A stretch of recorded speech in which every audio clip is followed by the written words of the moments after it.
네, 여러분 안녕하십니까?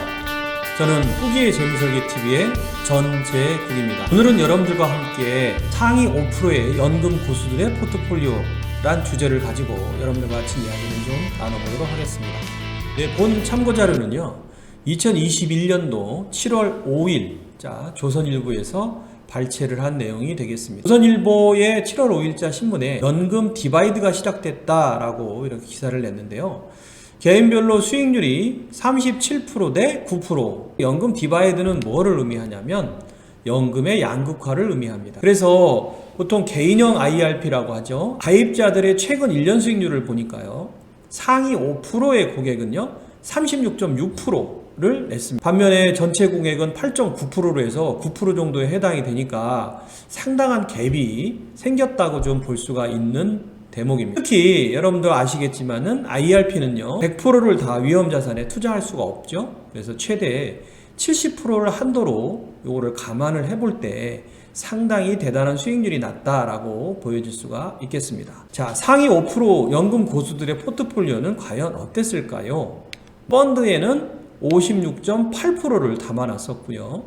상장지수 펀드에는 10.5%를 담아놨었습니다. 펀드와 상장지수 펀드가 무려 87% 정도에 해당이 될 정도로 상당히 좀 많은 부분을 차지하고 있는데, 여기 주목해야 될 포인트는요, 첫 번째는 이 ETF, 즉 상장지수 펀드가 획기적으로 증가했다라는 얘기입니다. 불과 2년 전만 하더라도 5% 정도에 머물렀던 그런 참여 비율이 지금 현재는 30.5%까지 이렇게 올라옴을 볼 수가 있고요. 두 번째는요, 특히 이 테마형 ETF가 급부상을 했다라고 좀 볼 수가 있습니다. 그러면 상위 5%의 연금고수들은 주로 어떤 종목에 투자를 했을까요? 1등부터 10위까지를 보시는데, 여러분들 지금 화면에 보시다시피 1등에 피델리티 글로벌 테크놀로지, 그 다음에 코덱스 2차 전지산업이 2등이고요. 3등 코덱스 200, 그 다음에 4등 이렇게 쭉 순서가 좀 나열이 되어 있습니다. 그러면 오늘은 여러분들과 같이 피델리티의 글로벌 테크놀로지를 가장 많이 담아놨는데, 이게 어떤 건지 이거에 대한 이야기를 잠시 좀 나눠보도록 하겠습니다. 피델리티 글로벌 테크놀로지 펀드는요, 순 자산이 무려 3조에 이르는 공룡 펀드입니다. 굉장히 큰 펀드죠.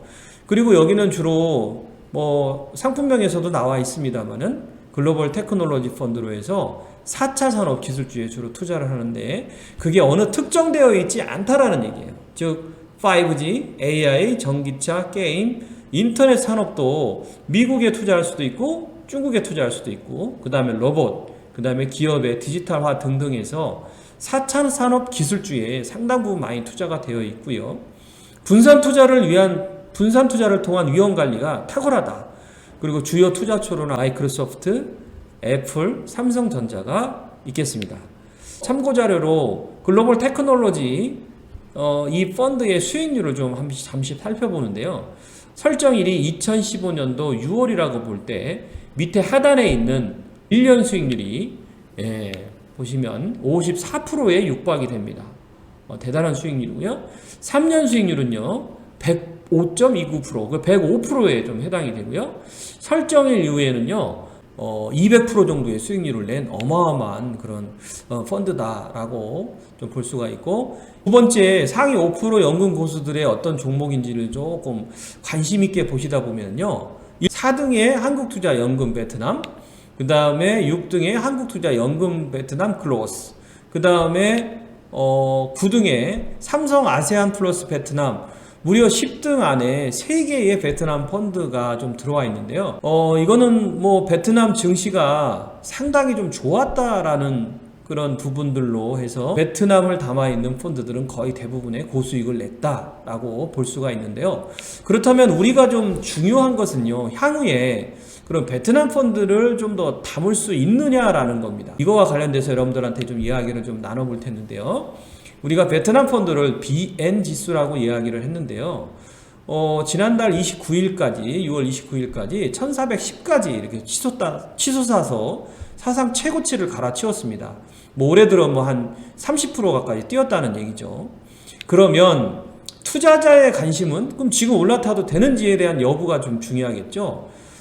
일단 증권가에서는 올해 하반기에 BN 지수가 최고 1,500까지 오를 것으로 좀 내다봤습니다. 더더군다나 2019년도에는 한 4.5%였던 그 베트남의 기준금리가 현재 2.5%까지 좀 떨어지면서 유례없는 저금리 기조가 유행이 되다 보면은 시중에 이런 유동성이 풍부해지면서 이게 이제 점점 더 증시로 좀 유입되게 돼 있죠.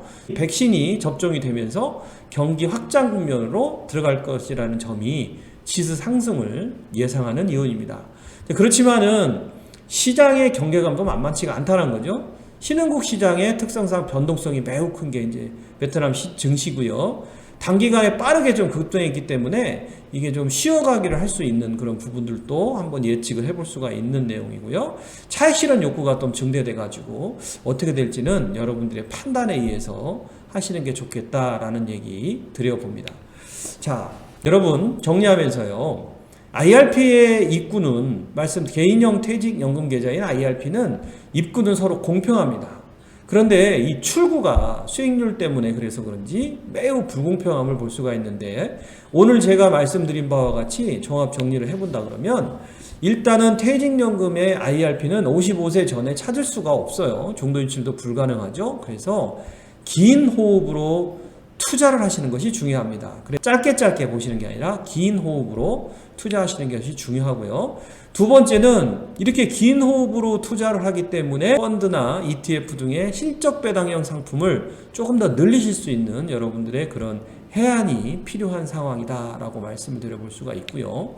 세 번째는 그냥 펀드나 ETF를 넣어놨는데 그냥 방치하는 게 아니라 6개월마다 수익률을 반드시 좀 주기적으로 점검해서 교체도 하고 새로운 걸로 좀 담아갈 수 있도록 공부하고 노력하시는 것이 필요하다라는 것 말씀을 드려보면서 마지막으로 부진한 또 펀드나 금융상품들은 리밸런싱을 고려해서 종목을 교체하는 여러분들의 현명함이 필요하다라고 말씀을 드려볼 수가 있겠습니다.